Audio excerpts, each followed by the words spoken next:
Hey there, everybody, and welcome back to another episode of Vaughn's Views. Today, we have some pretty exciting news. Team Jonesboro, just today, actually, had their unveil and kind of official launch meeting of their proposed project. So we're going to dive into that today.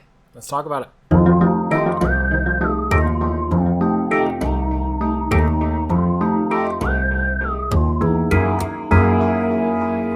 So in case you've been living under a rock or are not from Jonesboro, a little TLDR on what Team Jonesboro is. I did a podcast episode on them not too terribly long ago, so absolutely go check that out, just kind of for more of an in-depth look at what they are doing, what they hope to do. Well, I guess I should say what we are doing, what we hope to do. I am a official member of Team Jonesboro at this point. But the TLDR is that Team Jonesboro, we are looking to put support behind a 1% sales tax increase within the city limits of Jonesboro.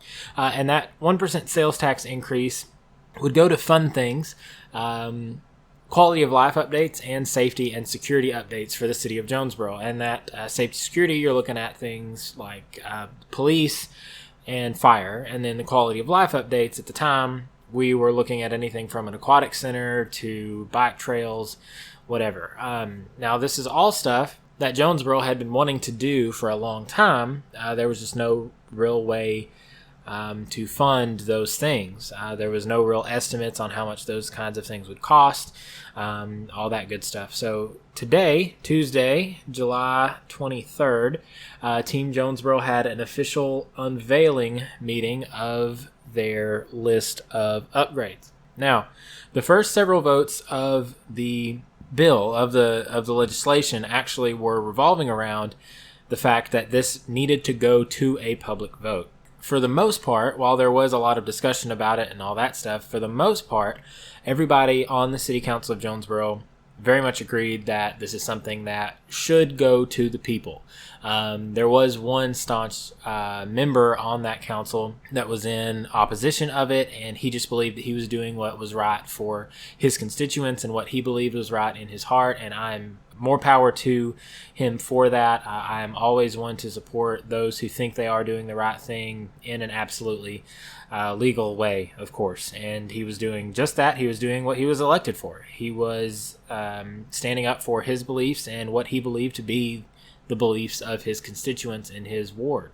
But it did pass all three readings, and it is going to public vote on September 10th, I believe.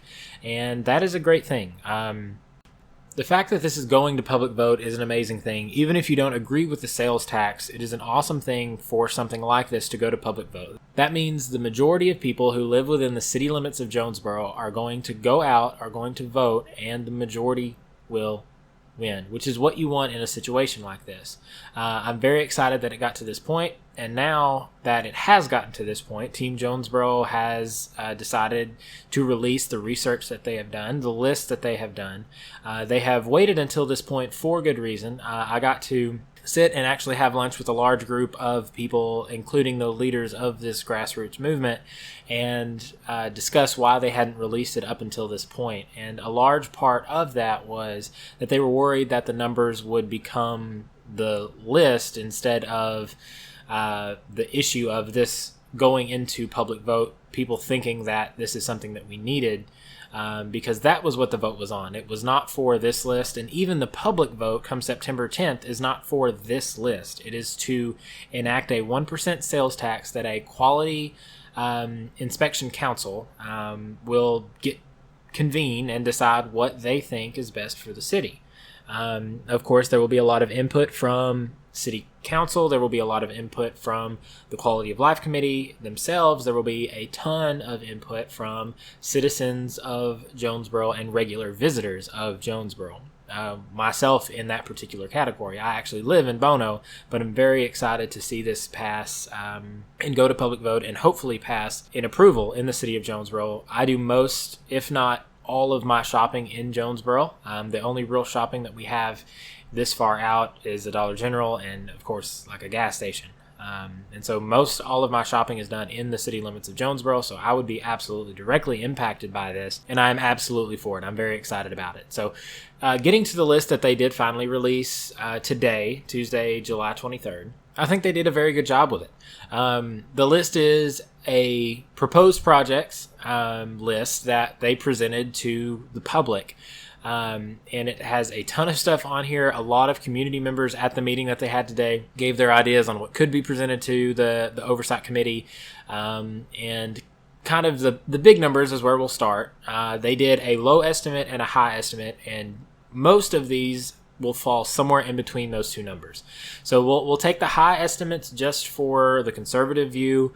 $115 million worth of quality of life projects and about $99 million of safety improvements for the Jonesboro Police Department and, of course, the Jonesboro Fire Department. So going to the quality of life project specifically, we'll just kind of go down the list. The Aquatic Center, which they hope to hold swim meets there and a recreational pool.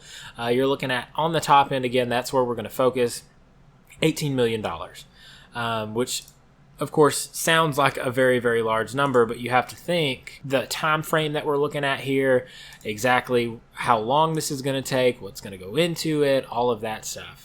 And so a big thing, an important thing, they went out and did so much research for all of these numbers. For the Aquatic Center specifically, they looked at aquatic centers, recent build ones, like in Pine Bluff, Pocahontas, and as far as Rogers, I think, to get numbers and raised those numbers a little bit. Obviously, the price of goods has raised. We have certain things that we would need here in the city of Jonesboro because we are a larger population that we would need or want in order to do these things correctly. And they give some actual outlines of what they think would be a good fit or good things to consider when looking at this particular topic, and they do that with all of them. For the Aquatic Center, for example, they're looking at an indoor competition arena with either a 50-meter or 25-meter pool. Again, that's for swim meets. A dive well is very important outdoor component, similar to the current state trend. So when you're looking at those aquatic centers around the state, a lot of them have some sort of outdoor component. They're not just inside, right? And again, I think a distinction needs to be made here. We're not looking at a water park. That's different. We're looking at an aquatic center. And so as you are making your opinion about this, make sure you're looking at the right facilities. We're not getting a Schlotterbahn here in Jonesboro, okay? We're looking at a $15 to $18 million aquatic center, which would bring revenue into Jonesboro over time. Beautification and pocket park projects, which is a very interesting thing. They put it in as kind of a line item. You're looking at about $2.5 million. And the big thing for them, and it was a big thing for me for a lot of this stuff, is that it just needs to be well planned out. I think that going into it, an important aspect of it, and we're starting to see it more and more here in Jonesboro, is that these projects be planned extremely, extremely well. Greensboro Village, that is popping up in the Hilltop area, is a planned community. It's going to be beautiful. It's great. A lot of the apartments are almost done out there. I know some of the guys that have gotten the contracts to build those things, and they said that they are gorgeous. And then, of course, the new Malco is going out there, all that kind of thing. So, and they give Team Jonesboro's overall position on this stuff, and they talk to a large part of the team constantly throughout this process to get these things. And so Hatton Weeks on Facebook, who's our general manager of the KAT8 news station here in Jonesboro in Northeast Arkansas, posted the picture of the actual flyer. I hope to eventually see that flyer in person. That Team Jonesboro will put it up on their website. We'll see what happens with that. Moving right along, bike and pedestrian trails. Of course, that's always been something that a lot of Jonesboro citizens have been asking for. And you're looking really at a connectivity alleyway between downtown and northern Jonesboro and the West End and Joe Mack Campbell Park down there. So we're trying to really connect the city and give a full-length bike trail. And that could cost, quite a pretty penny for bike trails. You're looking at, close to $10 million, maybe a little bit more. You're looking at redevelopment potential in that, pocket park connections going back to the previous project. Moving right along into a children's museum. I think that's something specifically that I was really excited about because Jonesboro really doesn't have anything like that. We have the museum in Arkansas State University, which does a solid job. We have the Foundation of Arts, which is a little bit different, but again, very kid-friendly. But a children's museum would provide that year-round entertainment that Jonesboro is lacking in a lot of areas. Of course, the next item, dog parks, something that especially a city of our size, I'm very surprised it's taken this long for us to really get fully fledged dog parks. It's kind of crazy. Conway has one. Memphis has several from what I understand. But we want a bunch of them. Not necessarily a bunch, but multiple dog parks within the city limits and, close to or in conjunction with some of those pocket parks. So excited to see kind of the planning around that particular thing. We've got a lot of dog lovers here in Jonesboro, and they deserve a place, to go. They deserve a place to have that sort of fellowship between dog owners and things like that. Renovations and improvements to the Forum. The Foundation of Arts is something that our city is, or should be anyway, incredibly proud of. And they just need, more. They just need more. They need more help, more support. That way they can put on more things. Kind of what these guys would be looking at on this particular issue is, are they going to expand or are they going to renovate? Are they going to do a mixture of both? Are they going to modernize? Are they going to get new equipment? Are they going to get better seating?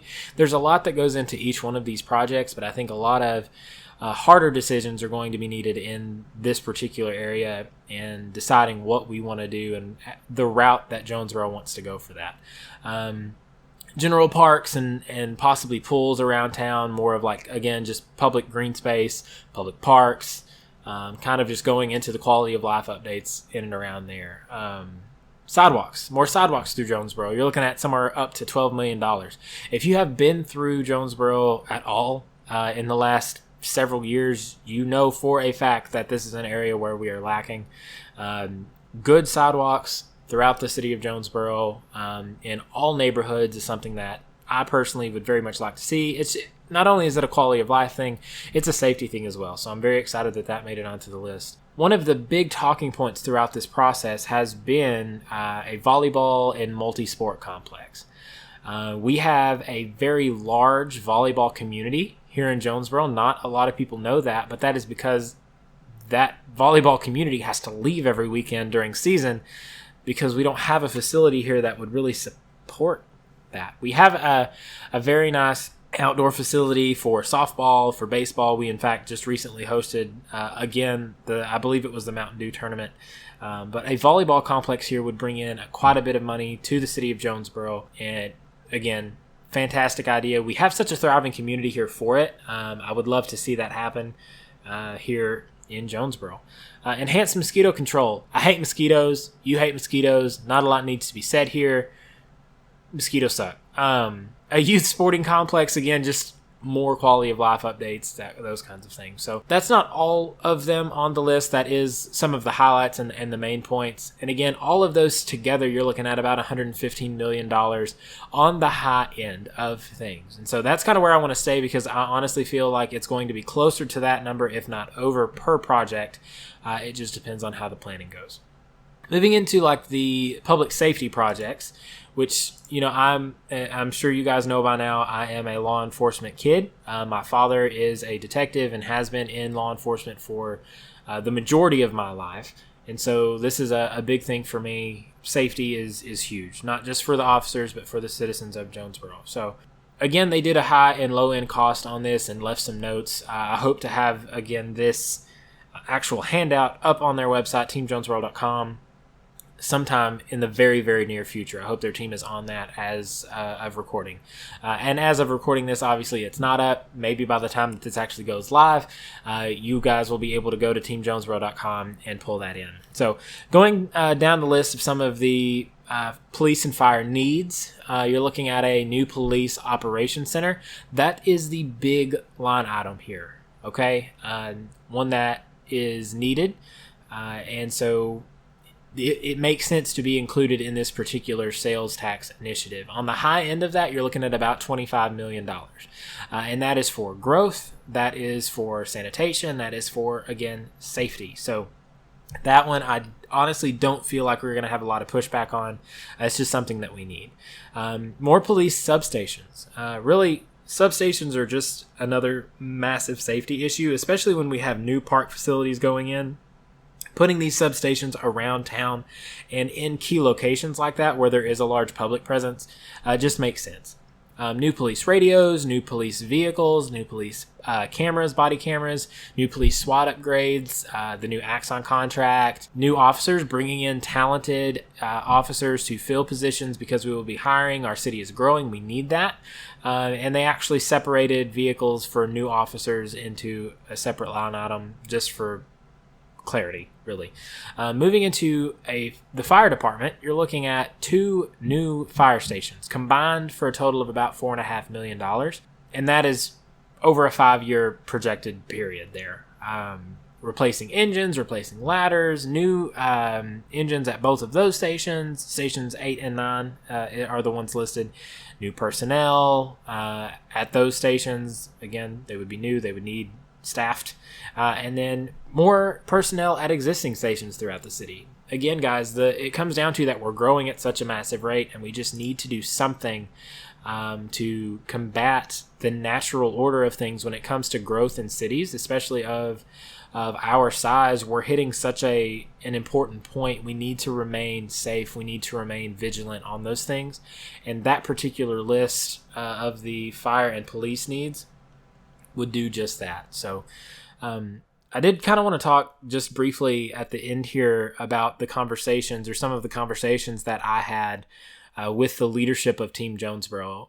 And I may end up putting this in the beginning. I'm not sure what this is going to look like in the post edit. But when I got to sit down with these guys and a lot of people my age, and we were kind of spitballing ideas, and the purpose of the meeting was not for the leadership of this movement to preach at us, because none of us except for Corey, I believe, had been a member of Team Jonesboro when the meeting started, and not everyone was when we left. Just for reference, there, everyone that was called there for a reason, and we were invited to speak, to talk out a lot of our concerns, and one of mine, and I kind of expressed it on my last episode talking about this topic, was when a sales tax initiative is put into place, generally one would think naturally that it would need to be extended because new facilities come in with new operating costs. That's facts. A very cool thing that Team Jonesboro has done, now it will be up to the oversight committee to follow through with such a thing. Team Jonesboro has planned their recommendations around a neutral cost system. So what that means is that we put in a $12 million volleyball complex, but that volleyball complex over those 12 years not only generates that money back, but will not be a sinking cost. It will be put into place in such a way where it maintains its own operating costs and makes the city money. That's what we want. That is the goal.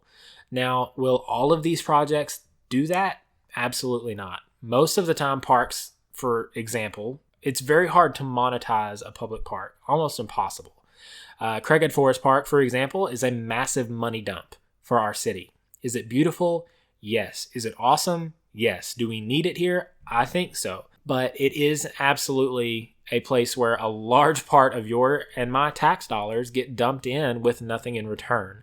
So the idea that every single public project has to find some kind of return is simply not true, but the majority of these will. And looking at the numbers, I truly believe that when you look at all of these projects over time, this list will generate more money for the city than it costs in 12 years. Now, at the time, say 12 years is up and the tax is due to expire, the way that this legislation is written, it would have to go back to public vote in order to renew. There is no clause in this legislation that would allow the city council to renew or extend this sales tax without further public vote. And that is something that is so important to me, and it should be important to you. That is a decision, a sales tax decision, where we should have the right to vote. So ultimately, guys, it comes down to this for me, which is what this show is about. For me, this vote makes sense. I'm so glad that it went to public vote. We will see who the city chooses to put on this oversight committee, and that decision will and should sway your vote come September 10th. Now, I'm very much looking forward to seeing who they put on. When it comes down to the list, I'm very excited about it. Are there things that I wish they would do better or clarify? Absolutely. I really wish and hope in the coming months that they outline exactly logistically how they hope to do a lot of these projects. There's a lot of kind of wishes that are on this list, but there aren't any, I won't say there aren't any, but there aren't a lot of concrete, hey, this is what I think we should do. This is how I think we should do it. And that's what I hope to see from our movement's leadership in the coming days. I'm no community planner. I never claimed to be. And so I'm excited to see what those guys come up with when it comes down to logistically placing these parks, where they're going to put them in the city, where they're going to put these complexes, where they want to put these walkways, where they want to put the bike trails, etc. So that part to me is going to be very, very important. I'm excited though, guys. I really, really, truly am. Jonesboro has come a long way in 10 years. There's no doubt about that. But we have come to a tipping point in Jonesboro's history. There are several points throughout a city's life, just as there are in a person's life, where certain decisions have to be made in order to take a path. And this is one of them. There are cities that were similar in size and in renown at one point that had this decision and chose to go the wrong way. And I hope for our sake that we choose to go the right way in this one, and that we choose to choose Jonesboro. I really do.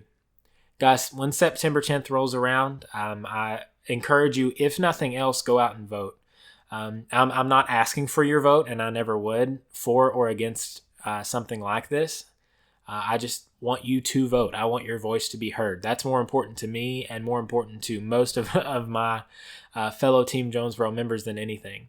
Because if Jonesboro doesn't like it or doesn't think that this is something that we need to do, then we don't want to do it either. But we truly believe that this is something that would benefit Jonesboro long term, and honestly, even in the short term, if we're being honest. So, guys, go out and vote. If you have any questions about Team Jonesboro, feel free to holler at me. I can get you connected with the right people. Corey and I hopefully will be able to get together and kind of put out some thoughts that we have, kind of bouncing ideas off of each other and talking stuff out and fleshing it out a little more, because this particular show, again, I want to keep fairly short. And so I just wanted to go over those things, go over exactly what these guys have lined out. And again, teamjonesboro.com. Go check it out. Hopefully they'll have that list posted. If not, by the time you're listening to this, by the end of the day that you are listening to this. Again, it's not by the time it's being recorded, but we'll see. Guys, give this a like, subscribe, share it on your social media platforms, Facebook, Twitter, etc. I'm super stoked for the leaps and bounds that Jonesboro will be taking in the coming years. I have full confidence that this will pass. And yeah, that's all, guys. I still don't have an outro. Bye.